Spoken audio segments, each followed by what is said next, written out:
Crude oil जबरदस्त तरीके से क्रैश होते हुए देखने को मिल रहा है। अभी भी अगर आप देखोगे, वीडियो बना रहा हूं तो 2% की गिरावट, 84 के नीचे भी अभी फिसल सकता है। WTI तो ऑलरेडी 82.50 तक जा चुका है। तो बहुत ही कमाल की चीज़ें हम लोग को क्रूड ऑयल में गिरावट के साथ देखने को यहाँ पे मिल रही है।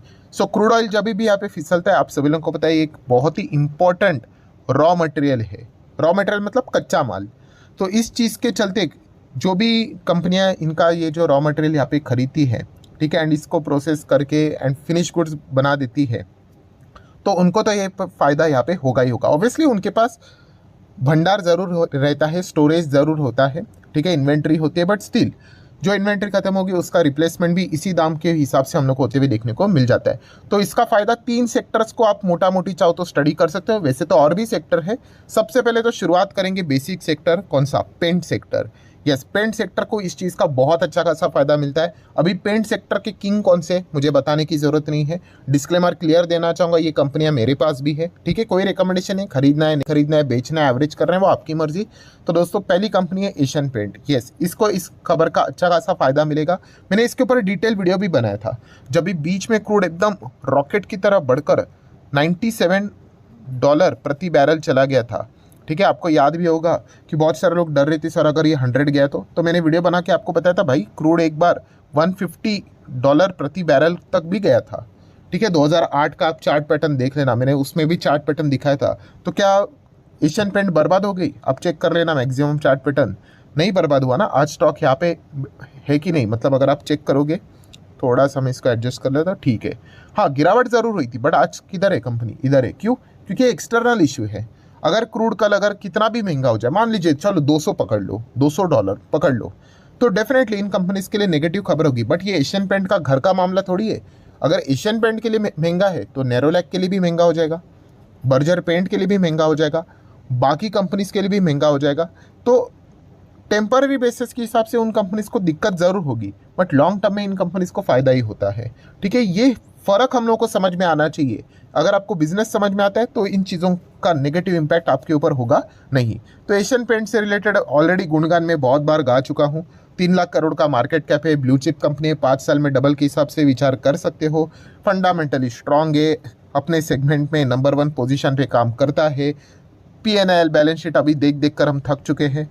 शेयर होल्डिंग पैटर्न भी पता है, 50% ज़्यादा प्रमोटर है, FIS 17%, DIS 10% से ज़्यादा, पब्लिक 19%। तो कमाल की है, ज़्यादा टाइम वेस्ट नहीं करेंगे, चाहो तो आप इसको स्टडी कर सकते हो। बहुत ही बढ़िया कंपनी है। और बीच में गिरा भी था, मैंने आपको ये भी कहा था कि मैं खुद इसमें PT भी यहाँ पे कर रहा हूँ, ठीक है, क्योंकि बेनिफिट यहाँ पे मिल ही जाता है। सिमिलर वे बर्जर पेंट भी है हमारे पास, बहुत ही कमाल की कंपनी है, 5 साल में डबल के हिसाब से अच्छा ही स्टॉक है यहाँ पे। अभी हाल ही में बोनस भी यहाँ पे मिला हुआ है, 5 के बदले 1 शेयर यहाँ पे मिला होगा, तो इसको भी यहाँ पे फ़ायदा मिलता ही है। 60-65 हज़ार करोड़ का मार्केट कैप है, ठीक है। सेम अगर हम लोग बात करें तो एशियन पेंट के नीचे इसी का नंबर देखने को मिल जाता है। नेरोलैक भी अच्छी कंपनी है, इसी को एक खराब बात यहाँ पे नहीं है, आप चाहो तो इनको भी स्टडी कर सकते हो। एक एवरेज रिटर्न यहाँ पे मिल जाते हैं। 75% प्रमोटर के पास है, बचा हुआ 25 में से भी 10-11% FIS के पास है, DIS के पास 3.25% है, पब्लिक के पास 10-10.5% है। तो इसको थोड़ा सा मैंने फास्ट कवर कर लिया, क्योंकि ऑलरेडी हम लोग इसके बारे में बहुत बार डिस्कशन कर चुके हैं। मतलब बच्चे बच्चे को इसके बारे में चीज़ें पता है, ठीक है। सिर्फ इसमें एक ही दिक्कत होती है, अगर कोई ओवर एक्सपेक्टेशन लेकर आता है कि भाई फटाफट रिटर्न चाहिए, तो फिर उसको तकलीफ होगी। जो सेंसिबल इन्वेस्टर होगा, जिसको पता है कि 5 साल में भाई अगर आप डबल के हिसाब से अगर इन स्टॉक्स को फोकस में रखोगे, तो एक जेन्यून एक्सपेक्टेशन होगा। तो एक बहुत ही अच्छा अपॉर्चुनिटी भी यहाँ पे बन रहा है, क्योंकि दोनों स्टॉक अच्छे खासे डिस्काउंट के ऊपर अभी अवेलेबल है। नेक्स्ट दोस्तों, अभी आ जाते हैं दोस्तों सेकेंड बिजनेस, कौन सा? Tyre business. तो इसको भी बहुत अच्छा खासा फायदा मिलता है, ठीक है। सो टायर में भी देखा गया तो क्रूड का कंपोनेंट हम लोग को देखने को यहाँ पे मिल जाता है, डायरेक्टली ना इनडायरेक्टली। तो टायर में अगर देखा गया तो एक कंपनी बहुत बढ़िया काम करती है, जिसका नाम है BKT टायर, जिसको हम लोग बालकृष्णा इंडस्ट्री के नाम से यहाँ पे जानते हैं। सो यहाँ पे भी देखोगे 50,000 करोड़ का मार्केट कैप वाली कंपनी, 5 साल में डबल हो जाते हैं, ऑलमोस्ट 144% के आसपास के यहाँ पे रिटर्न है।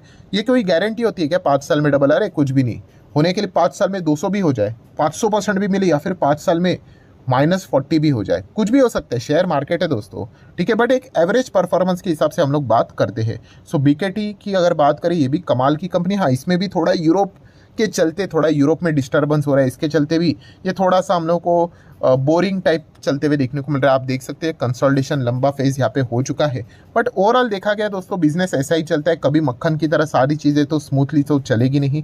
एंड इसके टायर की अगर हम लोग बात करें, आप लोगों ने देखा होगा सीएट टायर आपको रास्ते पे दिख जाता है, अपोलो टायर देखने को मिल जाता है, एमआरएफ टायर भी देखने को मिल जाता है, और भी अलग अलग टायर देखने को मिल जाते हैं, बट बीकेटी टायर देखने को नहीं मिलता है। क्यों? क्योंकि दोस्तों ये ऑफ हाईवे टायर्स है। ऑफ हाईवे मतलब हाईवे पे नहीं देखने को मिलेंगे। जो इंडस्ट्रियल जो रहते हैं ना, जैसे कि एग्रीकल्चर, बड़े बड़े ट्रैक्टर्स आपने देखे होंगे, ठीक है, तो ये ट्रैक्टर का वजन झेलने के लिए जो टायर चाहिए होता है ना, हेवी टायर, ऐसा बड़ा बड़ा टायर, तो ये इनके टायर्स होते हैं। उसके ऊपर जाके चेक कर लेना, आपको बीकेटी टायर देखने को मिलेगा।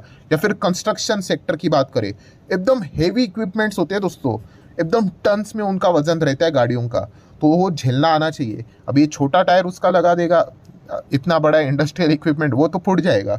आप समझ रहे हैं यहाँ पे? तो इस प्रकार के टायर देखने को मिल जाते हैं। आप देख सकते हैं, देखिए आगे लिखा हुआ है पोर्ट माइनिंग की अगर हम बात करें, ठीक है, तो वहाँ पे जो इंडस्ट्रियल एरिया में जो गाड़ियों का इस्तेमाल किया जाता है, उनको ये टायर प्रोवाइड करते हैं। आप इनकी वेबसाइट के ऊपर जाके देख सकते हो, आपको समझ में यहाँ पे आ जाएगा। ऑलरेडी हम लोगों ने बहुत बार इन चीज़ों को कवर किया है। ऐसी वैसी कंपनी ने 50,000 करोड़ का मार्केट कैप वाली कंपनी है। एंड टायर इंडस्ट्री में अगर हम लोग बात करें तो नंबर 1 कंपनी आपको कौन सी लगती होगी? एमआरएफ? नहीं, एमआरएफ सेकंड नंबर की कंपनी है। बीकेटी टायर ये नंबर 1 कंपनी है। सो इसके ऊपर भी मैं बहुत बार वीडियो बना चुका हूँ। शेयर प्राइस के हिसाब से रैंकिंग दी नहीं जाती है, आपका मार्केट कैप क्या है उसके हिसाब से रैंकिंग दी जाती है। तो मार्केट कैप के हिसाब से एमआरएफ 45,000 करोड़ का मार्केट कैप है। बीकेटी की बात करें 50,000 करोड़ का मार्केट कैप है, ठीक है। तो एमआरएफ को नंबर 1 जाना है तो मार्केट कैप के हिसाब से इसको हराना पड़ेगा, तभी जाके नंबर 1 यहाँ पे जा सकता है। तो ये कंपनी तो है बहुत ही कमाल की, चाहो तो स्टडी कर सकते हो। 58 to 60% प्रमोटर होल्ड करते हैं, 12-12.5% एफआईएस के पास है, डीआईएस के पास 20% की होल्डिंग आसपास देखने को मिल रही है, पब्लिक के पास होल्डिंग 10% से भी कम देखने को यहाँ पे मिल रही है। सो एक अच्छी बात है, जहाँ जहाँ पे पब्लिक होल्डिंग कम होती है, थोड़ा सा उन कंपनीज को आप फिल्टरेशन में रख सकते हो और डिटेल में स्टडी कर सकते हो क्या वो कंपनीज के बिजनेस आपको अच्छे लग रहे हैं कि नहीं, ठीक है। जहाँ पे पब्लिक की भीड़ बढ़ जाती है, आपको पता है कि वो एक रेड फ्लैग भी हम लोग को देखने को मिल जाता है। डायरेक्टली स्टेटमेंट को इन्वर्टेड कॉमा में कोट मत कर लेना, बट बोलने का कॉन्टेक्स्ट समझिए मैं क्या बोलने की कोशिश कर रहा हूँ। सो ये भी एक कमाल की कंपनी हम लोग को देखने को मिल जाती है। नेक्स्ट अगर हम लोग बात करें दोस्तों तो केमिकल सेक्टर, केमिकल सेक्टर में भी देखा गया तो अफलातून बहुत सारे कंपनीज में हम लोग को या क्रूड ऑयल के कंपोनेंट के चलते प्लस माइनस चीज़ें होती हुई देखने को मिल जाते हैं। बहुत सारी लंबी कंपनीज की लिस्ट यहाँ पे निकल आएगी, बट फिर भी अगर आपको कोई इंटरेस्टिंग कंपनी को अगर स्टडी करना ही है तो आप चाहो तो विनाती ऑर्गेनिक इस कंपनी को स्टडी यहाँ पे कर सकते हो। एक इंटरेस्टिंग कंपनी है, टॉप लेवल से स्टॉक बहुत अच्छा खासा 20% 30% डिस्काउंट के ऊपर हम लोग को देखने को मिल रहा है, ठीक है। अगेन कह रहा हूँ कोई रिकमेंडेशन नहीं है, स्टॉक नीचे गिर रहा है इसीलिए खरीदना, ये भी एक बेवकूफ़ी वाली बात होती है। आपको ओवरऑल इसका बिजनेस समझ में आना चाहिए, वो बिजनेस अगर आपको अच्छा लगता है तो फिर आप उसके साथ आगे बढ़ने का विचार यहाँ पे कर सकते हो। सिर्फ स्टॉक यहाँ पे नीचे आ रहा है इसलिए खरीदना एंड फिर आगे क्या होगा फिर आपको इसका अंदाजा ही नहीं होगा। कंपनी देखा गया तो इंटरेस्टिंग है। रिजर्व्स की बात करें तो 2200 करोड़ के रिजर्व है। लॉन्ग टर्म बोरिंग यहाँ पे जीरो नजर आते हैं, शॉर्ट टर्म बोरिंग भी जीरो ही पकड़ लेना, 20 लाख मतलब कुछ भी नहीं, इतनी 20,000 करोड़ का मार्केट कैप वाली कंपनी है। एंड कैश इक्विवेलेंट की भी अगर हम लोग यहाँ पे बात करें तो वो भी समवेयर अराउंड किधर चला गया, cash and cash equivalent 8 crore के आसपास है, ठीक है, ओके परफॉर्मेंस है। सो देखा गया तो 1989 से ये कंपनी हम लोग को काम करते हुए देखने को यहाँ पे मिल जाती है। विदेश में इनका बहुत अच्छा खासा बिजनेस यहाँ पे चलता है। 20,000 करोड़ आप देख सकते हैं, 19 से 20,000 करोड़ का मार्केट कैप देखने को यहाँ पे मिल रहा है। केमिकल इंडस्ट्री से जुड़ी हुई कंपनी है, ठीक है। सो जितने भी ये प्लेयर्स हम लोग को देखने को मिल जाते हैं, इनमें केमिकल के कंपोनेंट के चलते चीज़ें प्लस माइनस होते हुए देखने को मिल जाती है। शेयर होल्डिंग पैटर्न की अगर हम लोग यहाँ पे बात करें, 74% प्रमोटर के पास यहाँ पे होल्डिंग है, बचा कितना 25%, 25 में से 8 और 4 12, और इसको भी अगर मैं जोड़ लूँ तो 12.5-13% इंस्टीट्यूशंस के पास देखने को मिल रहा है, बचा कितना 13-13.25% तो पब्लिक के पास देखने को यहाँ पे मिल रहा है। सो उस हिसाब से अगर देखा गया दोस्तों तो केमिकल इंडस्ट्री के हिसाब से, अगेन कह रहा हूँ दोस्तों ये लिस्ट केमिकल इंडस्ट्री की बहुत लंबी लिस्ट निकलेगी, तो उसमें अगर आप चाहो तो विनाती ऑर्गेनिक जैसी कंपनी को स्टडी यहाँ पे कर सकते हो। एंड आप चेक भी कर सकते हो टॉप लेवल से कंपनी फिलहाल कितना यहाँ पे चल रहा है डिस्काउंट के ऊपर। थोड़ा सा मैं स्क्रीन को एडजस्ट कर लूँ तो आपको प्रॉपर चीज़ें समझ में आ जाएगी। तो मोटा मोटी आप यहाँ पे देख सकते हैं 20% का तो एक रफली गिरावट तो फिलहाल तो हम लोग को देखने को मिल रहा है।